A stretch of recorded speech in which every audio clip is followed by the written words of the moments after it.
Welcome to the special meeting of the Clinton Board of Education.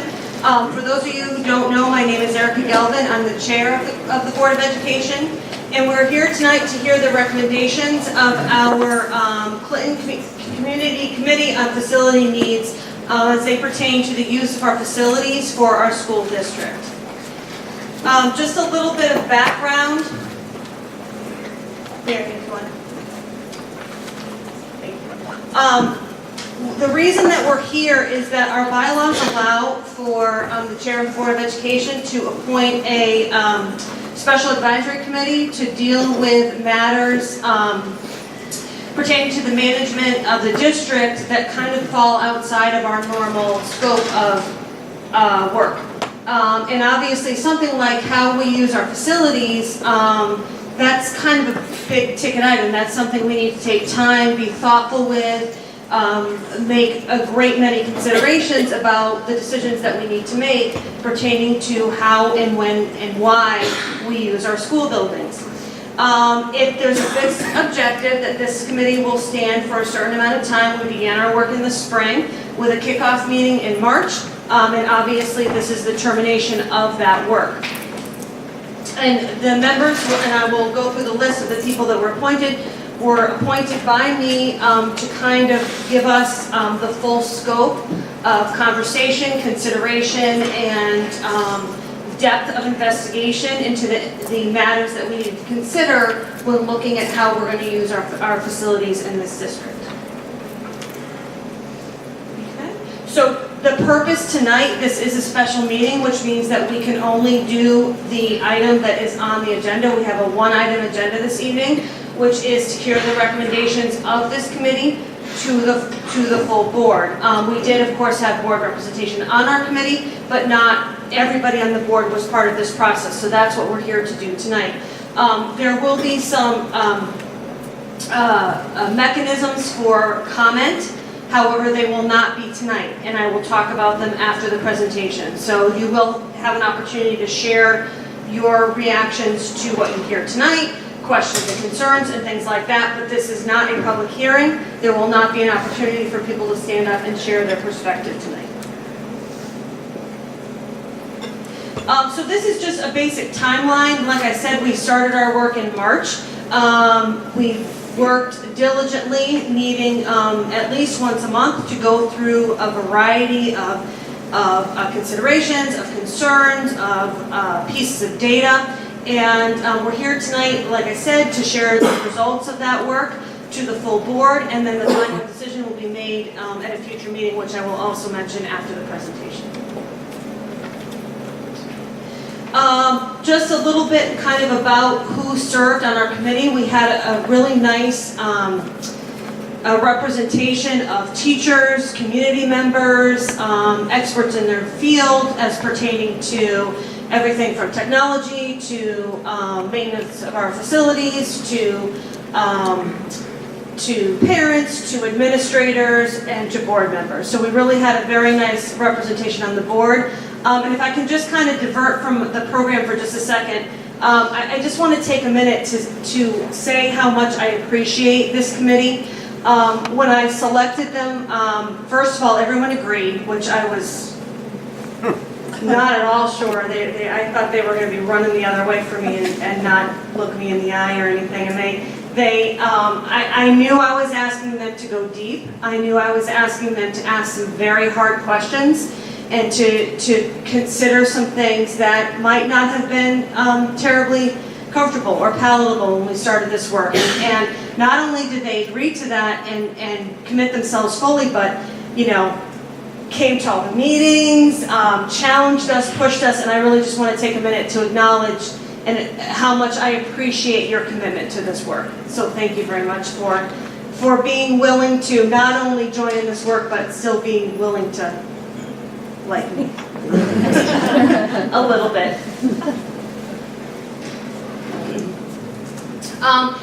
And then before I turn it over to Marianne O'Donnell, our superintendent, who's going to walk us through really kind of all the work that we did and where we have landed tonight, I just want to remind everybody, and this is kind of, for me, probably one of the most important slides in this presentation, is to come back to our mission. You know, when we're sitting around this table, this is what's always in our minds, is that we're at that table in fulfillment of this mission. And I take this very, very much to heart. This is a very real commitment for me. And this is what drove not only all of our work for the board in general, but this is what drove our work in this committee. And I can't stress enough how important this was to where we've landed today. So thank you.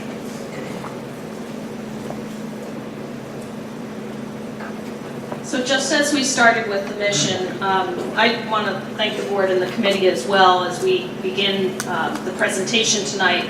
We worked together as a committee once we did reach our recommendation to determine how to share this out and how best to represent all of the work we did over the last 6 months to the Board of Ed as well as to the public, community, and town leaders. And we did work, we had outlines and suggestions and ideas, so they were all part of this presentation. In the end, I got elected to present it, but they all agreed to be here with me and to share some insight and answer some specific questions that the board might have tonight. There is an opportunity for that, and I know that if there are questions, they're willing to share that perspective with any of you as well. So I will be presenting on behalf of the committee tonight. This represents our work that we've done and what we felt was important to share tonight to help bring some understanding to where we got and help the board as they move forward in a potential decision around what we're going to do with our facilities and in reality the closing of Pearson, and you're going to hear about that tonight. So as Erica pointed out, our mission, we have done a strategic planning in the last year and a half to identify and focus what our work is over the next few years towards improvement of our school programming and community. And these are the 5 strategic priorities that outline all of the specific initiatives that we do. So I share these because this presentation tonight, the work that we did, one of the things that came out before we concluded our work and as we were planning was that, you know, a single point is that the strength of our school community is not just our buildings. When we identified what the strength of our school community is here in Clinton, we talked about people, we talked about culture, we talked about climate. We talked about the commitment that all of our staff have, that our families have, and our kids have when they come through our doors every day. We emphasized, and we want all of you to know, that it's the talent, creativity, and innovation that leads to the joy of learning that our kids experience and that our teachers and staff bring every day. And that's what's important about Clinton. That's why I do the work here. That's why these people made that commitment. And that was something that really did drive us, despite the fact that this is a difficult thing to probe and a difficult conversation to have. So our priorities really are around engagement in that first priority, achievement, community, focus of our efforts, understanding, and then lastly, resources and accountability. And that's not the last priority, it just happens to be the last in the list. So we take that very seriously, and it was this strategic priority that really drove the board forward in this work. And knowing that we needed to make sure that we could look at our district resources, and we definitely are at a point in the district where that's becoming more and more a reality in order to sustain the kind of learning that we want for our children in this community. So I also want to share with you that as we began our work, this was a commitment. And you can see highlighted in the blue are some of the key phrases, but I think, knowing all of the members of the community and what we brought to the table, we all came in with diverse perspectives, and I think we walked out with a pretty strong consensus about what was right for the next steps and what the decision and recommendation would be. So the commitment was there, and this is something we reviewed and agreed upon at the beginning of our work.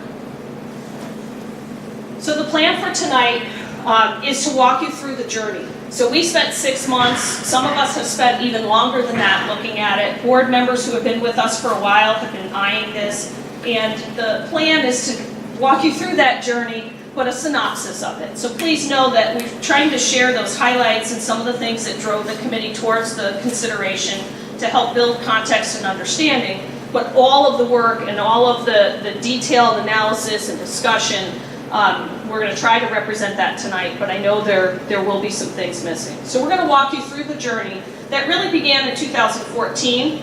I won't do 4 years of it, but it did begin in 2014 and then really accelerated in the last 6 months. So I need to begin with the fact that in 2014, the board had engaged with an architectural firm to look at a study of our facilities. The projections in enrollment decline was on the horizon, and we were looking at that and trying to be proactive. This study was done, and it was completed in October of 2014, and you can see the purpose really was to get an idea of what those future challenges would be. So that group came in and they spent almost a year with us. Many of you here may have participated in some of those sessions that they held in order to understand what the community wanted for their schools. But they also looked at the specifics within the buildings, the structural pieces, and then they also provided some potential for options for use of our buildings in the future. And at the last bullet was potential costs for the variety of options. At the time the presentation of the architect was presented to the board at that point in time, we were not realizing the enrollment changes to the extent that you'll see in a minute. And so the board at that point really looked at the structural pieces of our facilities and put focus on trying to maintain the capital expenditure plan and make sure our buildings were maintained well, and really decided to delay the decision making until we really saw whether this was going to be a reality that was being projected. As I came into the superintendency and in working with the board, the reality of our enrollment, the reality of budgets and finances, the reality of programming changes that were being forced because of some of these outside issues really had the board recognize the need to take a look at this. And so in March of 2018, two of our subcommittees, our budget and finance and our building and grounds, came together and said we need to do this strategic planning specific to our facilities. So our committee meetings really over the last 6 months dealt on these 4 major areas. And I'm going to walk you through a little bit of our findings so that hopefully that context of the deep work that the committee did can be presented to you a little bit in a summary.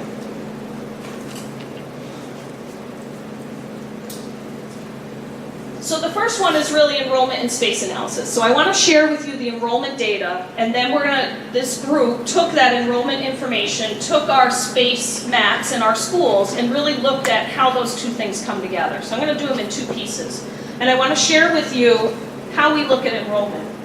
So the board engaged with the New England School Development Council, NESDAQ, and they're a group that does school projections, student enrollment, demographic projections for schools throughout the state, throughout New England actually.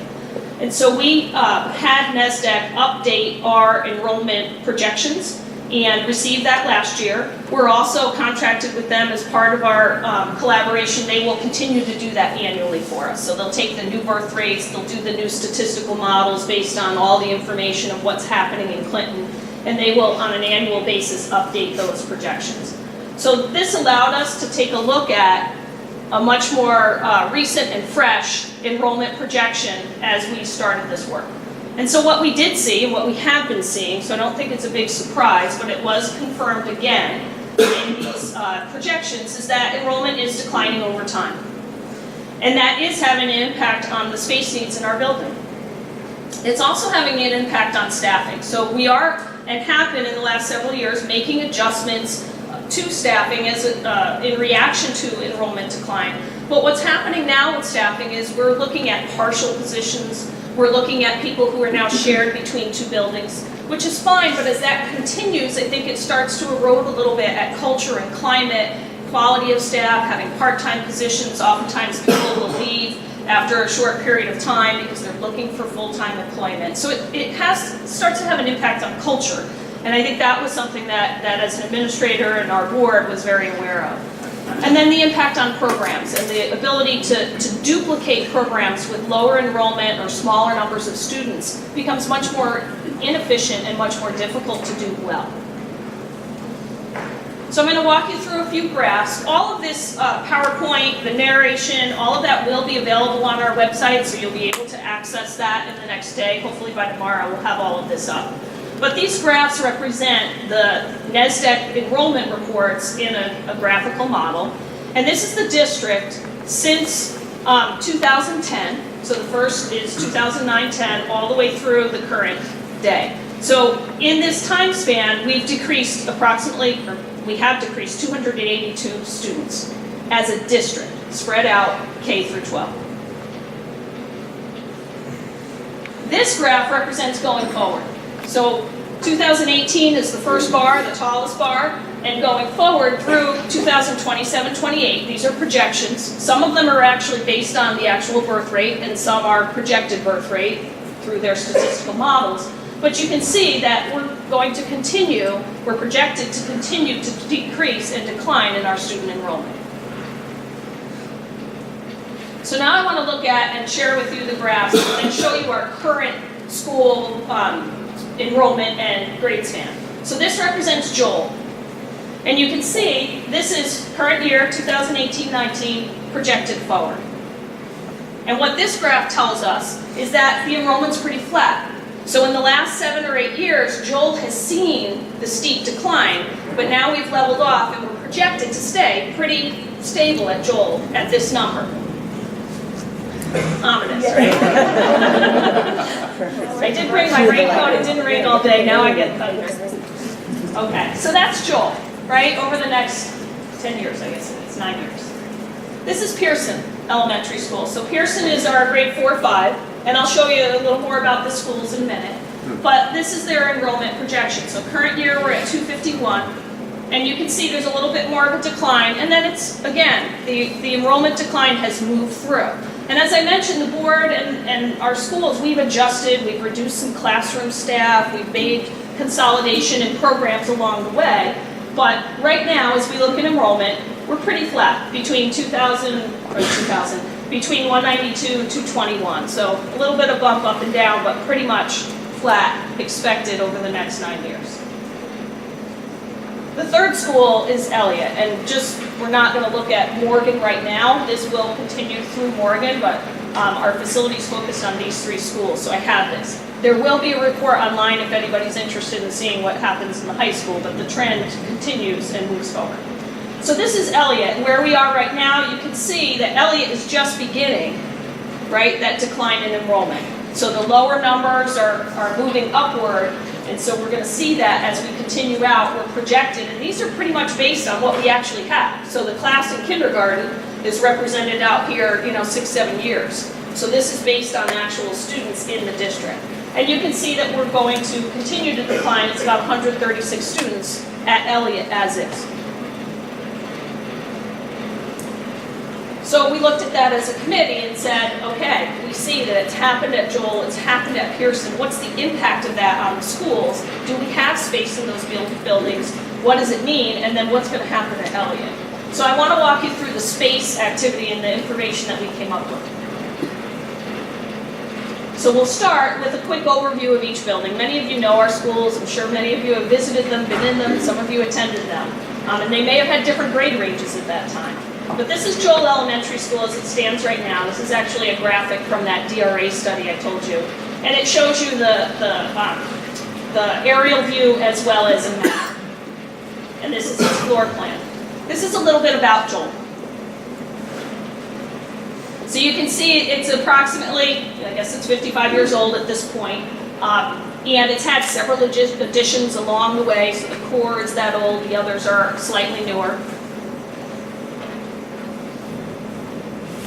And then this is one of the first space maps that we did. And we did activities. So the committee members got together and they color-coded and they used their markers and we laid out what we would need for space in our buildings. So I say this is current reality. This is actually the 1920 reality. So what we're projecting, remember, Joel Elementary was pretty flat. So we don't see another reduction really in classrooms. But right now you can see in yellow, those are classrooms that are not being used for a classroom of students. Some of them are being used, we always use space, and we use it as effectively as we can, but they're used for a variety of things. Some of that space is needed, and some of it can be recaptured as classrooms. So we tried to look at it both ways, but ultimately all the yellow spaces are empty classrooms, if you will. Okay, so you can see the enrollment decline at Joel over time.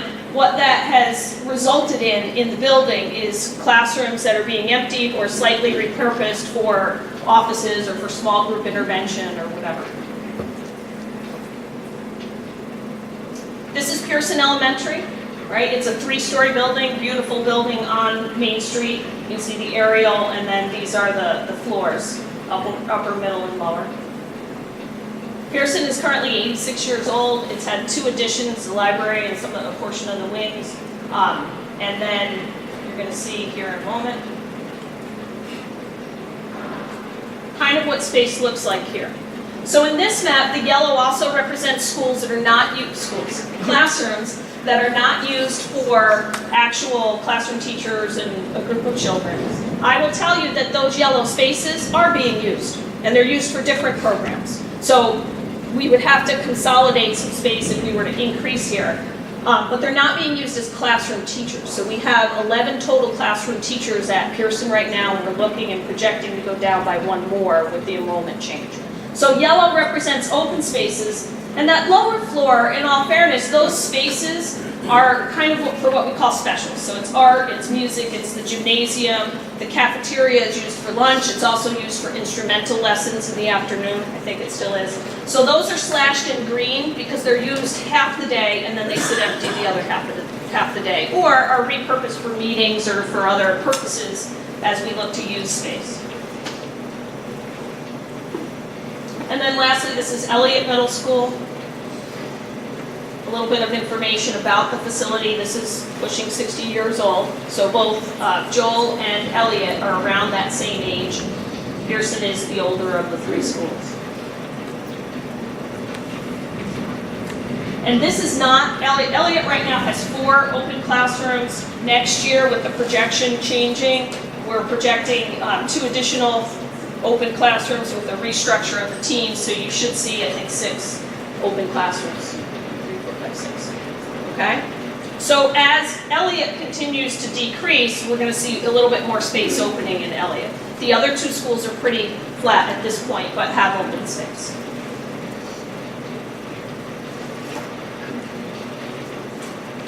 So that was really the first meeting that this group did. We jumped in and we looked at all of these things and we mapped it out and we asked questions and we talked through all of the different ways that space can be used. And walking out of there were a lot of mixed feelings. There is space available, but could we not use it and repurpose it? Is it enough to really drive us to a more difficult decision of closing a building and consolidating? So that was kind of a question as we moved into the next session. So the next session really was around our financial cost analysis. And I don't want to take a lot of time on kind of a budget lesson, but there are some components to the budget that I'm going to talk about. So those are there on the right-hand side. There's 3 pieces that we looked at as a committee. We looked at the operating budget, which is that annual year-to-year to make our schools happen, curricular materials, instructional supplies, all of the things that go to keeping the lights on and operate our buildings. That's the operating budget. The capital budget are all of those maintenance of facility items, roofs and boilers and HVAC and all those kinds of things. And then lastly is the debt service, and that's related to bonding of these bigger projects, like this beautiful, wonderful school, right? Is where we have a portion of our budget that's allocated to the Board of Ed that has to do with debt service related to schools, okay? And then the other piece we looked at were funding sources. And this is, there's some real challenges here, and we've lived it, our board lives it on an annual basis, not just in operating, but also in capital and debt service. And then there are some realities from the state, and we all know, as a community, we've struggled, and we want this community to thrive, but we've got to be able to be efficient in our resources and be smart about how we're spending our money and what we're asking for. So I'll start with the operating budget, and there's just a couple pieces of information I think are the takeaways from the committee as we looked at it. This graph was in our budget book, and it represents the actual increase in our operating budget since 2010. Okay? So this is the percent increase that was approved at the final referendum related to the budget. And you can see it's up and down, right? Some of it was related to budget referendum defeats and cuts. Some of it was related to where we were able to capture savings and reorganization, and we came in very low. But this represents over those years. And if you look at it, it's about a 1.33% yearly average. Again, not a budget lesson, but there are some real drivers in our budget that make up the majority of those operating budget costs. Salaries of staff. We said we're a people-driven business. We have high-quality staff, innovators, and meeting the needs of children does require appropriate staffing. That's where the majority of the operating budget is. And there are increases that are negotiated through the collective bargaining process in the state, and that is a driver of our budget. Health insurance is another one. Most of you can appreciate the way that health insurance costs have been driving upwards in the last 3 years. So since I've become superintendent, that item has been something we've been actively trying to address and maintain, but those costs have pushed our budget. And then I list a bunch of the others. These are the drivers. If you look at our budget book or if you participate in the budget process, you're aware of these and have some information. This is a reality of every year these costs go up, and we have to figure out how to manage that as we bring a budget forward and as the community decides what they can support related to our schools. So this graph kind of represents and kind of culminates. I tried to find a way to culminate the conversation we had as a group about the pressures of budget and the reality of what this town can sustain. And so this is, it's to represent, I guess, that generally our costs, our operating costs go up anywhere from 2 to 3%, right? And so what does a good household budget do? What do? We try to contain those costs and find ways to prevent them from going up. And we negotiate, we do all sorts of things. What we've seen is that we've been able to accomplish a 1.33% increase in the operating budget through the town referendum. And so that's come from taxpayers, increases in taxes. And nobody wants that. But in addition to that, that doesn't necessarily meet the cost increases that we experience every year. So the yellow portion, if we say that it's a 2.5% increase, some years might be a little less, but on average it's 2 to 3%, really. So that yellow piece is what we need to make up. So we need to make that up either through renegotiated contracts, trying to find savings, efficiencies, reducing staff, reorganizing programs, and then sometimes cutting programs. And we've done that over several years. As we looked at this, if that continues to project out, we're at a point where the cuts really start to impact programming and the opportunities that we have for kids. So that was a real conversation, I think, as a committee we've had, and I know as a board we've lived it, is how do we do this? And what we want is a great educational experience for kids. So this is one of the financial realities for us. Then we pulled our capital expenditure plan. We do a 1-year plan and a 10-year plan, and we try to lay out the projects that are needed to maintain our buildings. And these are a variety of the things that are happening. We just replaced 2 roofs through bonding and capital, one at Joel, and a portion at Joel, and a portion at Elliott, and we have more that are at 30 years and need to be replaced. So our capital budget needs, we looked at the whole budget, and then we focused on Pearson in particular, and identified everything that's in the capital budget over the next 3 years, okay, and put a number to it. And this was one of the graphs that we identified in that. And you can see that total Pearson capital needs in the next 3 years is over $500,000, right? And these are the kinds of things that we need in order to maintain that building. And it does include 2 of the roofs. In addition, we talked about other needs that Pearson as a building requires. And these are a few of those things related to the windows in the building, the piping and infrastructure of the heating system, and the air handling units is a very antiquated system. We've had some pipe bursts. So there's definitely infrastructure in that building that will need to be invested in if we continue to maintain that building. So we discussed that, and we looked at those pieces that were maybe not even specifically in the capital plan, but needed to be considered over the next 5 to 10 years. The third piece we talked about was the debt service, and most of us have realized that our debt service increase from the Board of Ed budget has gone up quite a bit, and it's really mostly related to the new Morgan School, and that has challenged us as we look at, as a community and as a Board of Ed, that's a portion of what has to get covered, and that impacts the operating costs and what's available for that, and it also impacts capital. There are some other structural and system pieces that haven't hit debt service yet, but will be. And so we've been challenged with it, and even though it might level or start to decline, there's a few more projects that this is going to stay up there for quite a while. And that gets funded and paid off through taxes. So it's another challenge for the community and for us. And then the fourth component, which is one of the most troubling, is the portion of money that the state provides to Clinton for education. So not all towns. The majority of towns in this state receive what's called the Education Cost Sharing Grant. And it's a grant that's given to towns for the express purpose of education, to offset the local requirement for taxes to support education.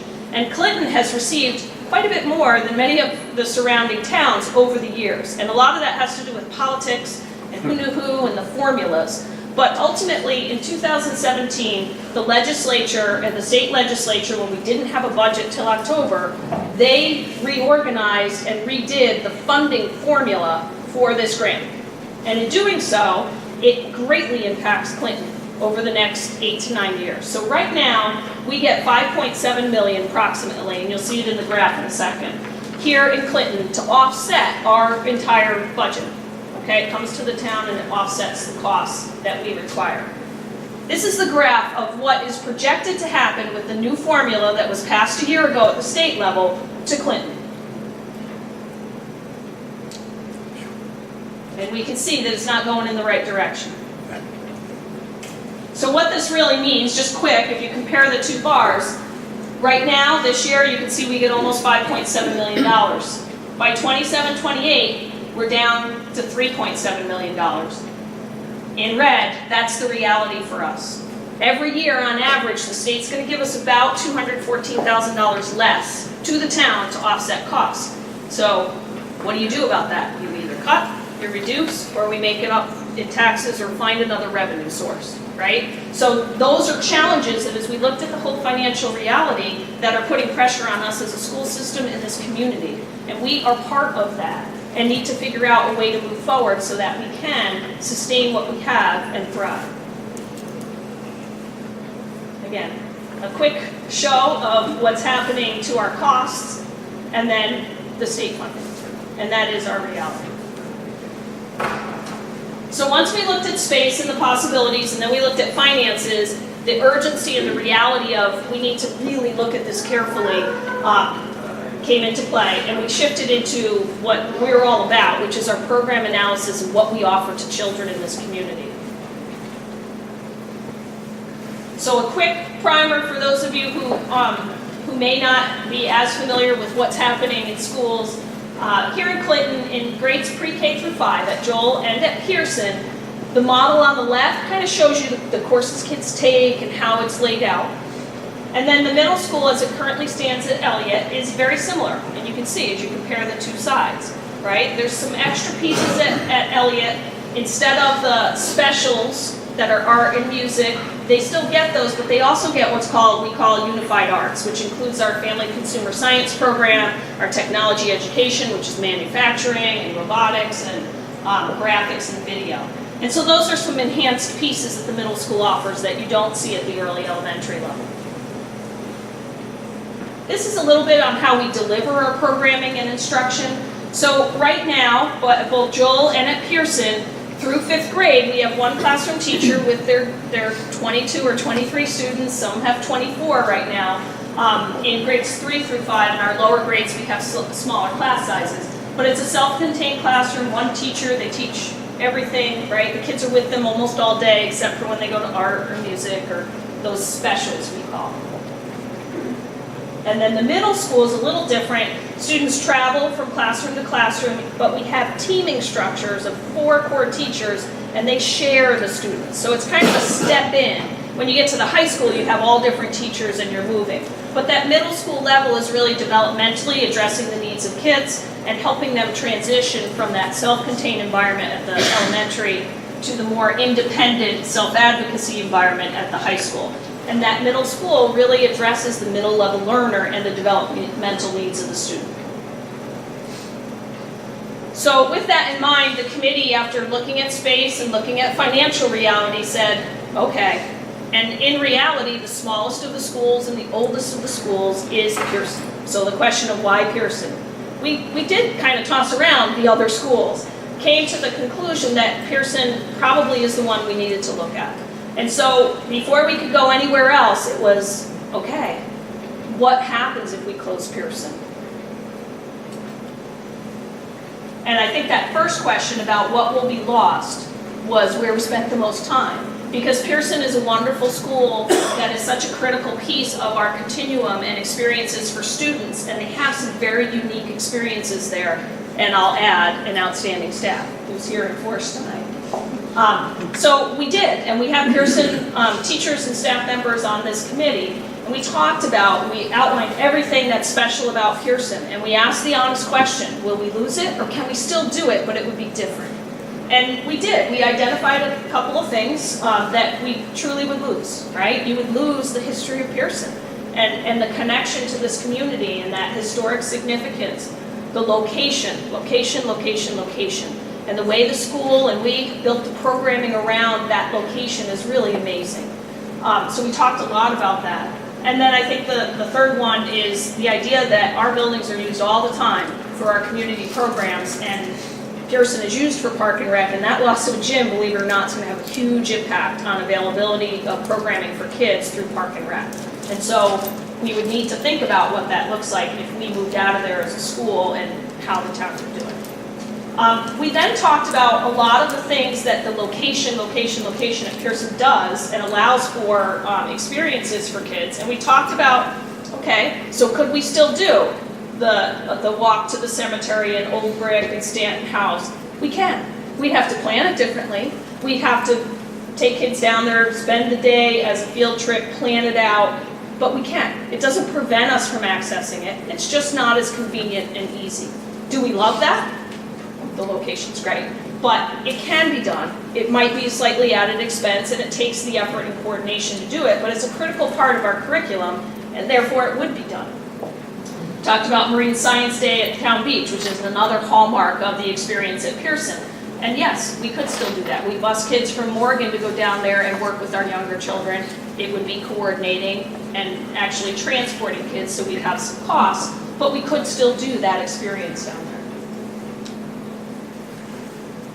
We talked about some other unique things, all of the after-school activities, the spelling bee, the after-hours program, or the Pearson PM program, our spelling bee, our geography bee, our Pearson musical is clearly one we spent a lot of time talking about. Invention convention, and what does that look like, and how could we still give those experiences that are important to us, to kids. And we came to the conclusion that we can. It will look different, and we have to accept that, but we can do those things. And maybe we can even do more and enrich it if we have an opportunity to program it differently. And then we talked a lot, I think, about the town impact and that feeling of what will the town do with it.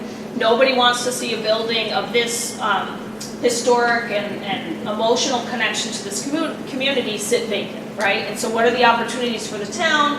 What would happen to it? We talked about it, but also said that really it isn't our charge, and we would need to partner with the town a little bit about that transition and then what the town could potentially do with the building. So all of those things were a huge part of our conversation. And I might say that then begrudgingly, we moved to that next question. And the next question is, if that were to happen, what would it look like? What are the program models that are possible? And the three that are up there are the three we talked about. And I have the one in blue, the 5-8 middle school, because we talked the most about that one. That is the most unusual. It's the most change that would occur. Pre-K-5, we move both grades over, the structure of the way we deliver curriculum, the programming. You'd have cultural changes, you'd have space, we'd have to build the school community and answer some questions, but it would be moving the 2 grades and merging 2 schools. Pre-K-4 was a slightly unique possibility, but if we move 4th grade, the impact there, again, is culture, community, and rethinking some programs, but instructionally the models are similar. The pre-K-4 would necessitate 5-8, and 5-8 is not something we had spent much time talking about. So we did a lot of investigation and discussion around a middle school that would be grades 5-8. these are a couple of the questions we asked. And I think in synopsis, as we talked about this, and as we posed questions and challenged some of the thinking, we came to this word, opportunities. And the thinking around, if we were to look at a 5 through 8 middle school model, there are some opportunities that could provide to our students, to our staff, and to our programs, that although we would have a loss and transition, that there are really some positive things that could come out of a grade 5 through 8 model.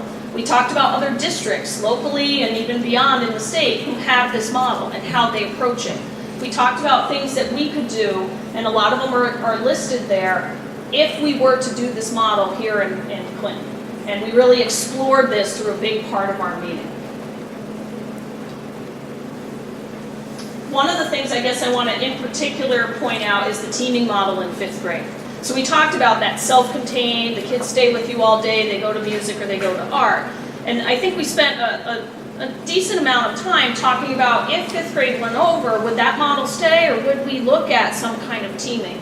And I think got a little excited about that concept of the potential team. It might not be a 4-person team, it could be a 2-person team, where teachers could specialize a little. So maybe I'm a teacher who teaches all 4 subjects right now in 5th grade, but in a teaming model, maybe I partner and I only teach my passion, which is English and reading and social studies, and my partner teaches math and science. And we're allowed to become instructional and curricular experts in 2 subjects at the 5th grade level. And we've talked about that model even at Pearson. So we spent some time discussing the opportunities and advantages that maybe could come into play if we looked at this transitional teaming model at the middle school. And then the next one, that idea of academy model, is something we've looked at the high school. With transitioning in 9th and 10th grade, the needs of 9th and 10th graders are different than the needs of 11th and 12th graders. So this committee kind of brought that to the table and said, what would that look like in a 5 through 8 middle school? The idea of transitioning in 5th and 6th graders and transitioning them in, and then the idea of how 7th and 8th graders are different, and what are the program opportunities that we could reshape or reimagine to address the learning needs of kids at those ages. So not a complete separation, but ways that we could sculpt the middle school to address the unique needs of learners. So after almost 5 months of looking and really digging deep, we needed to bring it together and come up with a recommendation for the board. So I'm going to take you through a quick couple of slides that we did at the very end to go back through the deep dive we had done and kind of come together around these 3 areas before we reached consensus. So as I shared earlier, related to the financial costs, these are real and clear, and we're feeling them and have been feeling them here in Clinton as a community. Right? The state funding's decreasing. The tax burden on the town is very, very difficult, and it makes it difficult to support town and school programs. I talked a little bit about the staff issues that are happening, replication of models in buildings with smaller numbers of students that you could adjust potentially at scale. Special ed is one of them, but there's a number of different areas. And then the idea of local budgets and needing to address the limited funding that can be spread around, and the fact that it's having an impact on our programs and students, and we don't want to see that continue to chip away when the realities are there that costs are going to continue to rise. The group also pushed me a little bit to go back, and we had looked at this very carefully, to go back into the operating budget, that if we were to close Pearson, what might that look like? And I hesitate, you start to put numbers to things, right? But in reality, as we looked at, if we didn't need phones at Pearson, and we didn't need, to heat that building, and we didn't need to plow the driveway anymore, and we didn't need all of those support components, utilities, everything that goes into supporting the building. And then we looked at the potential of personnel and different benefits that then change if we were to close Pearson, and tried to capture those costs. Now, this slide shouldn't be misleading in that the majority of personnel have to remain, because even if we close Pearson, we're moving grades, so we don't get rid of people. And I know, we feel very strongly about that. But just as we have over the years, we have consolidated programs and we have reduced staff because our numbers don't support it. And that's our charge, and we have to do that, but we have to do it in a way that doesn't impact our kids' education. And so these numbers are looking at the current budget. We're just beginning our process. You know, that number could go up, it could go down. But ultimately, we needed to get a snapshot and felt strongly we wanted to share a little bit of that itemization of snapshot with you to give some context to the potential cost savings if we were to close the building. We also cautioned, and I did a little bit of that, but the idea that this is really a one-year offset, right? So we get the savings in 1 year. We're not going to have that savings every year, but compounded, if we don't take the savings this year, then that's this year and next year and the next year. So we're not going to reduce $500,000 every single year. We'll take it in the 1 year, but that lowers the base that we're building off of, right? And it lowers the tax burden, at least, and it should be significantly as we move forward. The combined savings over time, if we take it now, changes the impact on the taxpayer going forward. So really in the end, we put 3 options on the table, but I want to go back because we went back to space and said, okay, can we really do this? What would it look like? And we drove back into that conversation in the maps that I showed you earlier. As we were looking at these 2 real models, these are the 2 changes. Either we do nothing, or these are the 2 that we came to. So again, the committee talked about what are the advantages. We did pros and cons. If we did pre-K-5 at Joel, right, and then kept 6-8 at Elliott, what does that look like? What are the pros? What are the cons, advantages, disadvantages? So ultimately, to do this model and move 4th and 5th to Joel, we said basically the model of teaching and as it exists right now is very similar. So there's less of a transitional change there. Instructional approaches, the curriculum materials, and the middle school really doesn't feel the impact of a big change in programming. They would have some changes to their teaming structure just because numbers are going down, but the programming shift wouldn't happen. And then we looked at disadvantages if we did this model. Okay, and I'm going to show you some evidence or data. I'll show you the maps and some numbers in a second.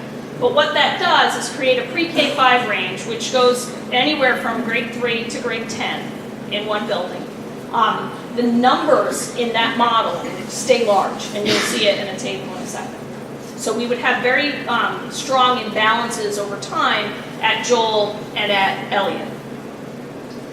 We also found that the space really can't accommodate both grades unless we were to reorganize and move central office, the business, the special ed offices, my offices out of the Joel attachment and recapture that for classrooms. So that was something I'm going to show you on the map. Joel would stay at a maximum number as projected to. That wouldn't allow, if we started to see the birth rate come up, if we started to see young families coming into town, there'd be very little space to adapt to that going forward. And then we would have some limited space if we did move both grades over, you'll see, I think. And then lastly is transportation. So right now we do 3 runs. If we moved both 4th and 5th, which currently travels with the middle school, they would now travel with Joel. You're going to see the numbers as a much bigger school and would require a lot of buses for the lower elementary route, and then maybe 2/3 to half of those buses for the middle route, but I still got to pay for the buses a daily rate. So there's like an imbalance in the transportation that I think could end up being more costly. So we talked about that a little bit. This is the map I showed you earlier, right? These are the yellow open spaces at Joel, and if anybody kind of counted, we're going to need 5 classrooms for 4th grade and ultimately 5 classrooms for 5th grade. So I need 10. So when you look at this, I'm going to show you the map with 4th grade. We started there and we started filling in, and if 4th grade came over. So if 4th grade came over, in filling in spaces for the classrooms that 4th grade would need, this is what it looks like. Okay, we still have 2 open classrooms at this point, and you can see everything else stays the same. So if we were to add 5th grade, I have 2 open classrooms. And what I had mentioned is that gray area on the side, we looked at that and said, well, we could recapture that.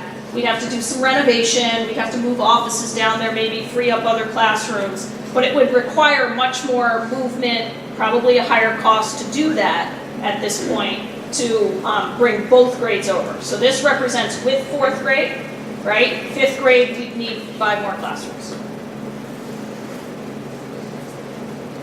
These are the numbers. So the first column represents the current numbers in the schools. That doesn't include the Pearson 4th and 5th grade. The next column represents the pre-K 5, 6, 8 model, which is one of the options we looked at. And you can see that next year, if we did pre-K 5 and 6, 8 at the middle school, you can see the differential of what, about 256 students. 5 years from now, remember that Elliott graph was going down. 5 years from now, we get a much greater imbalance, and that's what I was referencing. We're going to have a lot of space at Elliott, and we're still going to maintain a full building at Joel without a lot of flexibility. So then we shifted to option B and looked at what would be a pre-K 4, 5, 8. So I showed you the graph for pre-K 4. Right? We would still have some open classrooms for special programs, intervention, the kinds of things that we need space for, meeting rooms, whatever. So we did the same thing, advantages, disadvantages of option B, the model with pre-K 4 and moving 5th grade to Elliott and making a 5-8 middle school. And again, we talked about some of these, but these are the list of advantages that the committee brainstormed and came up with.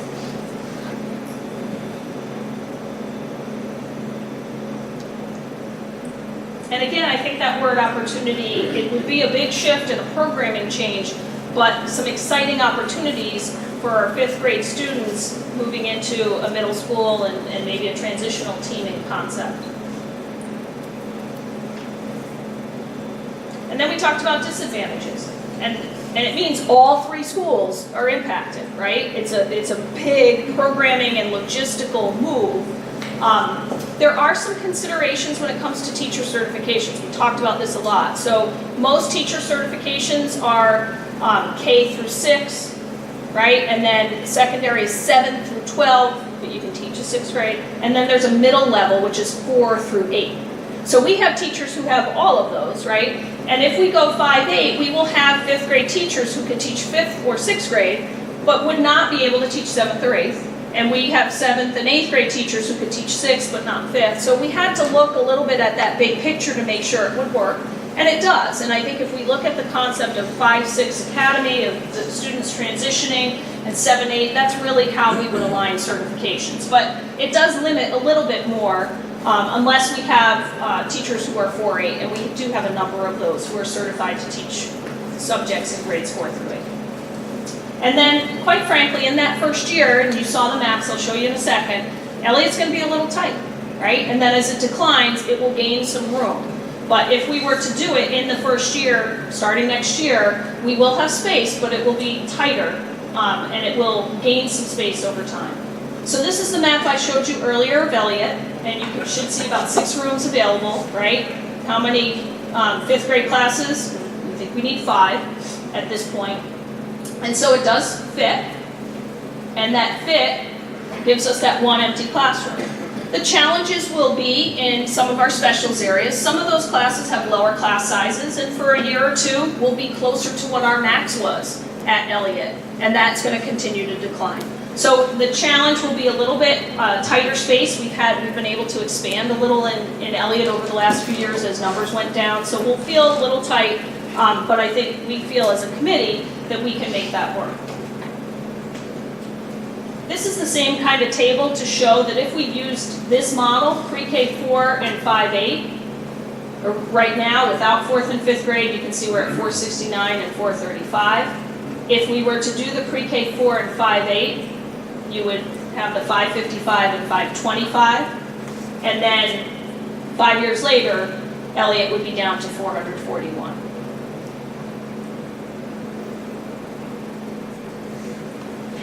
So, we spent 6 months, I just spent 45 minutes trying to share with you the process and the journey that the committee took. And I can tell you the conversation and the challenge and questions and kind of back and forth, pros and cons, took place over that time. In October, we had to come to some level of how do we wrap this up? And so we're referring to that as reaching consensus. And in that meeting, we really said there's really 3 realistic options for the board to consider and to make decisions on. And these are the 3. Okay, we can close Pearson, look at a pre-K 5 and a 6-8 model, and I just shared some pros and cons, advantages, disadvantages. We can close Pearson and look at a pre-K 4 and a 5-8 model, and I shared with you those advantages and disadvantages. Or we could do nothing and keep our 3 schools and stay the way we are, so status quo, if you will, and use the space that we have and move forward. So I will tell you that as we did this, we came to consensus around B. Nobody on this committee chose the status quo as their top choice. Nobody. And that comes from an entire group of people, some who have spent a dozen years at Pearson and are part of a staff and a faculty in a school climate that they love dearly. But after doing this work, came to the point where they couldn't say we can't do anything. As a community, we won't be able to move forward, and we can't recommend that to the board. And so it really was A and B, and I'm trying to think the votes. I think it was out of 18 people, 16 chose B as their first option, 2 people chose A as their first option, and B as their second option. And they really feel strongly about that pre-K 5 model and know we would have to move that, but felt like they were edging that way, which is what we want. So we didn't have a unanimous, but we did reach consensus. So even after that vote, we spent a lot of time at the meeting talking about it again. And are we comfortable with this recommendation to the board? And we got to the point that we are, as difficult as this is.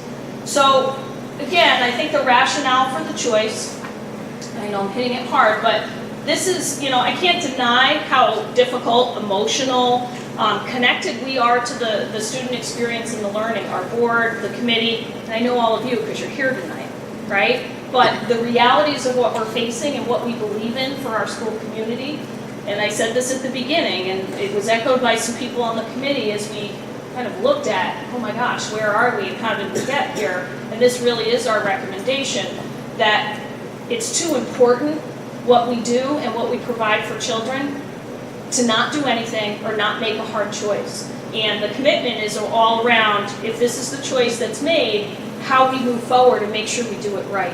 And make sure that we reimagine and we use the opportunity of this change to make Clinton schools even better. And so, we went through all these things. These are really, I think, the resonating reasons why this committee said this is the most viable option.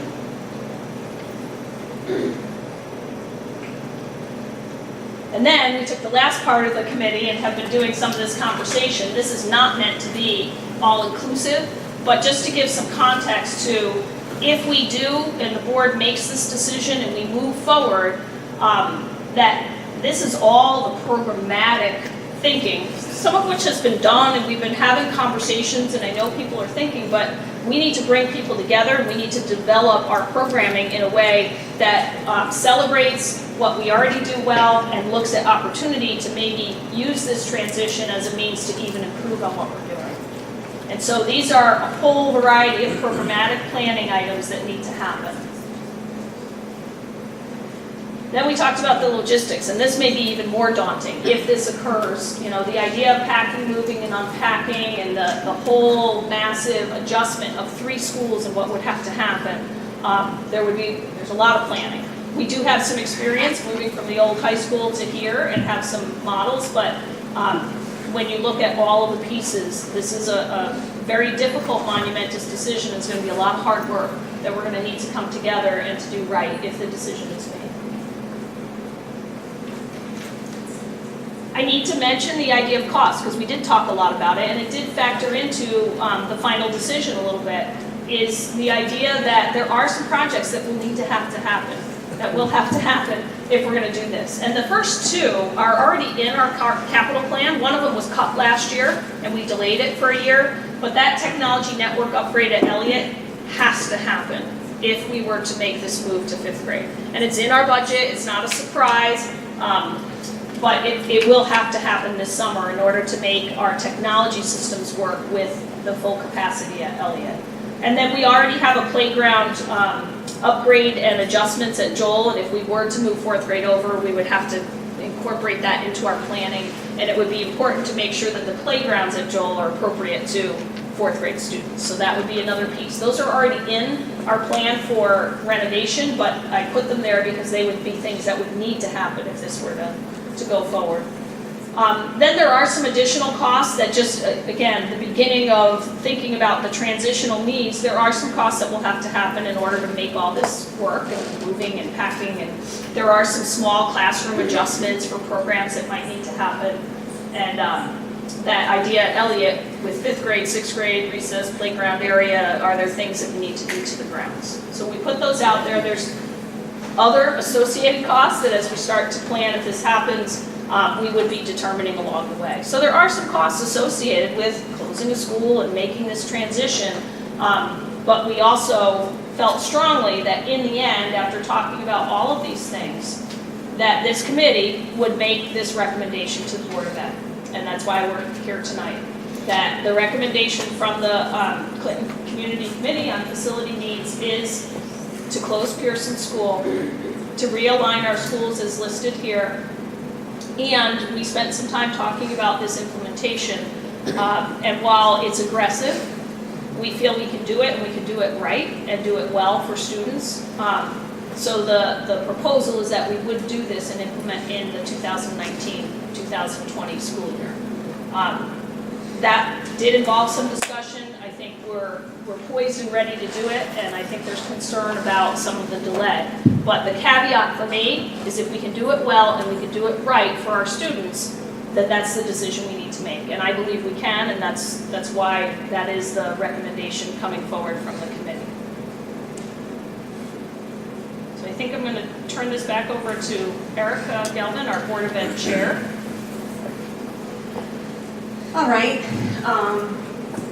Obviously, we've given you a great deal of information. This was, like I said, over many months, looking at many data points, having some really honest and intense conversations among the committee about, what we need to consider. I know I kind of went into this work with two overarching philosophies. The first is that we can either affect change or allow it to happen to us. And in the role that I am in, I have to affect it. I can't allow it to happen to us. That's not fair to our district. It's not fair to our community. That's not okay. The second thing is that that I really kind of felt that, not to be dire about it, but we kind of had one shot to do the right thing. And we had one shot to have the conversations, to make sure we asked all the questions, and to really have a very strong vision going forward of what this was all going to look like, and I think we accomplished that through our work. So what are the next steps? So the first is the opportunity for public comment and input to the board. You can submit comments. I just got out of the classroom, so I think I'm a little mealy-mouthed. I apologize. You can submit comments, input, or questions. We have an online submission form that you can get to through our district website. You can also just write us a letter. And, many people aren't necessarily all that comfortable with technology, so we wanted you to have kind of a written way of communicating that same information. You can either mail it or drop it off at the district central office. Everything you submit will be provided to the Board of Education members for review. We will be discussing it at the meeting where we'll be making our decision about how to move forward, which is Monday, November 5th at 7:30 in our regular, That's the schedule right now. right, the schedule right now is in our regular Board of Ed meeting room. We will, of course, let you know if something about that changes, so you'll know kind of where to observe this conversation if you'd like to. The link will be available on the website for a week. So it will be up through Tuesday, October 30th. You must include your name and address, similar to how we do things for public hearing. And just so you know, that's not to, sway you one way or the other, but anything you submit to the board is then a matter of public record. So just put on my professional professor hat, whoever who's going to be reading it. No, I'm kidding. But I just wanted you to be aware of that. And like I said, the board will then discuss that input at that meeting on November 5th. So that's how that vehicle for that will work. So at this point, I think the last thing to do is to just offer the opportunity for the board to ask questions of the committee.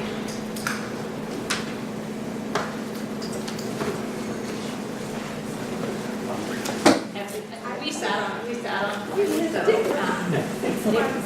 was a lot of good conversation and a lot of I think, I didn't necessarily come in with it. I actually came in adamant that I was not interested in doing a thing with Pearson until I knew what the town was going to do. But looking at all the models and the space available and kind of climate that was happening, it was the recommendation, I think, is very thoughtful.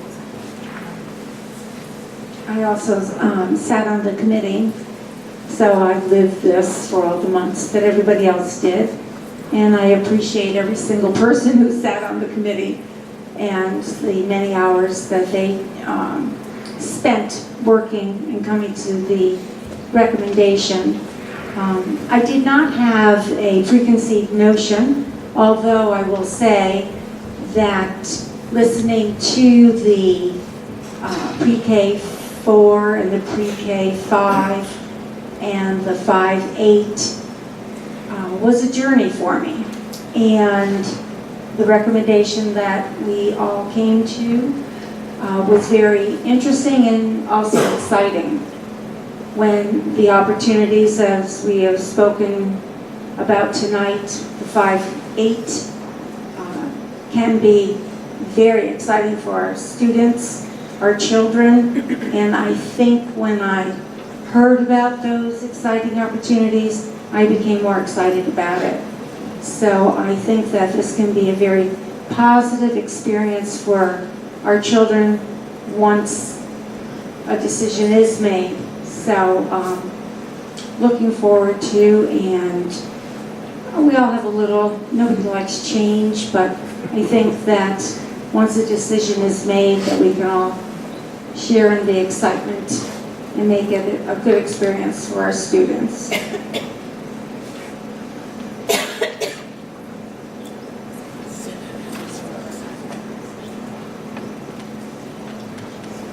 So I do just want to, again, I want to personally thank the committee and for all of you for coming out tonight. This is one of the biggest decisions a community makes, one of the biggest commitments that a staff and a team, a school team makes. It has real implications, emotional, instructional for all of us, and in particular to our Pearson staff who have an amazing school and an amazing culture. And as I said, I know them, I've worked with them for many, many years, and as hard as this is, and as hard as it is to look them in the eye and talk about this, I know their potential, I know what they bring to the table every day, and I know how they will come together with whatever decision's made to be as strong and provide that kind of programming for our kids. We have 3 schools, if this decision is made on the 5th, that are going to be severely impacted. I think it can be impacted in a really positive way, and we're going to have a lot of work to do it together, and that's how we do our work in this district, and that's how we will move forward. And I know I have a great staff of people that we're gonna cry together, we're gonna work together, but we're gonna do right by this community and by the kids that you guys send to us every day. And so I believe that no matter what decision's made and where we go, I am concerned about the future of our district and the future of our programming and the future of this town. And it's important to me that we come together both on the school side and the town side to do what's right and to really make this a special place, because it is, and I want it to continue to be that. So that's my commitment. It's my commitment to the staff. It's my commitment to my administrators and to all of you and to the Board of Ed who's put me in this position. So I know it was a long time tonight, and I appreciate you hanging in there. I hope I could walk you through that journey and help you get some insight into a little bit of what we looked at and the struggles we had.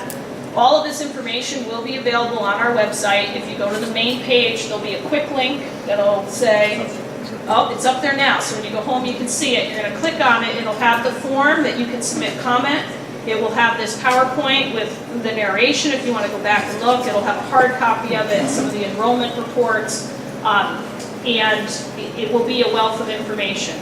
As inputs and comments and questions come in, or as I hear them or we're talking, we are thinking about trying to create like a running FAQ, and we won't have answers to everything, but to be able to provide some information back, because we want the information and the evidence and the rationale to be provided to people and not have people wondering. This was deep work that the board took on and this committee and all of us have been looking at for several years. And so, you know, there's a lot there and we're happy to talk about it. I will talk to anybody and answer questions and share some of the insight as I know the board will. So while tonight isn't that opportunity, I'll be here for a while. I'm happy to talk to anybody. You can email me. And as we see the questions come in, we're going to try and put out that information through our website. Okay, so thank you all, I guess, for coming. I think we need a motion. Can I entertain a motion to adjourn? All in favor? Opposed? Abstained? Motion carries. Thank you all.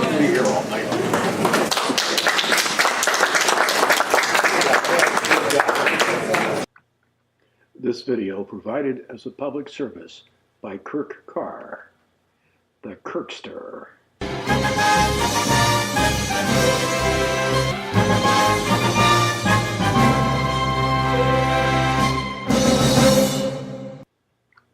Thank you for watching.